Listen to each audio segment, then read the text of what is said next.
तेलंगाना के वज़ीर आला रेवंत रेड्डी ने एक तकरीब में खिताब के दौरान मुख्तलिफ उमूर पर इजहार ख्याल किया है।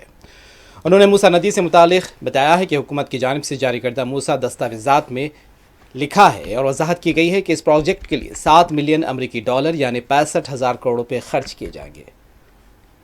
कोंडा पोचम्मा सागर से पानी लाकर गंडीपेट झील में छोड़ा जाएगा, जहां से मूसा नदी में पानी छोड़ने के इस मंसूबे पर तकरीबन 7,400 करोड़ रुपये खर्च होंगे। उन्होंने सैनिटेशन पर कहा कि मच्छर बढ़ गए हैं, म्यूनसिपल मुलाजमीन काम नहीं कर रहे हैं, गंदा पानी सड़कों पर बह रहा है, सफाई का निज़ाम दुरुस्त नहीं है। उनका कहना था कि गंडीपेट झील से मूसा नदी में पानी छोड़ा जाएगा। మూసీని అభివృద్ధి చేయాలని పెద్ద ఎత్తున మూసీ రివర్ డెవలప్మెంట్ చేయాలని ఈ రోజు మన ప్రభుత్వం నిర్ణయం తీసుకున్నది।